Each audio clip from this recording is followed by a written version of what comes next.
மச்சான் இந்த லீவுக்கு நீ நானு உன் பொண்டாட்டி என் பொண்டாட்டி நம்ம 4 பேர் சேர்ந்து டூர் போவோமா? டூருக்கு உன் பொண்டாட்டி என் பொண்டாட்டிடா. உனக்கு எப்படி வந்தது இந்த ஐடியா? மச்சான் உன் பொண்டாட்டி என் பொண்டாட்டி டூரை கூட்டு போயிட்டு அவங்க அப்படியே ஃப்ரெண்ட் பண்ணி விட்டுன்னு வச்சுக்கேன். அவங்கள ஏதாவது பேசி பாருங்க. அப்புறம் நீ நானும் எங்க வேணா சுத்தலாம், எப்போ வேணா வரலாம். எல்லாமே பண்ணலாம் ஈஸியா. கேப்பாரா இல்ல? எப்படி ஐடியா நல்லாதான் இருக்கு. அவுட் ஒரு வாட்டி கேட்டுருவோமா? கேட்டுரு. ஹலோ பாக்கியம், நீ நானு மல்லேஷ் பொண்டாட்டி நம்ம 4 பேரு டூர் போவோமா?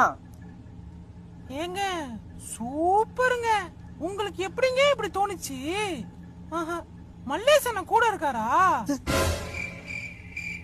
இல்ல. அப்போ சூத்த மூடிக்கினு வீட்டுக்கு வாடா புறம்போக்கு. ஏடா புறம்போக்கு, இங்க குடிச்சது பத்தாதுன்னு டூர்ல போய் சரக்கு நக்க போறியா? பாக்கியம் ஃபேமிலியாடி. என்னடா மயிலா ஃபேமிலி? சரக்கு நக்கி தான சாவ போற நீ. பாக்கியம் ஏய் அந்த மல்லேஸ் இருக்கானே அவன் சரியான பொரோட்டு பட்டமாயா குடும்பத்தா. பாக்கியம் ஏய் மல்லேஸ் பொண்டாட்டி இருக்கானே.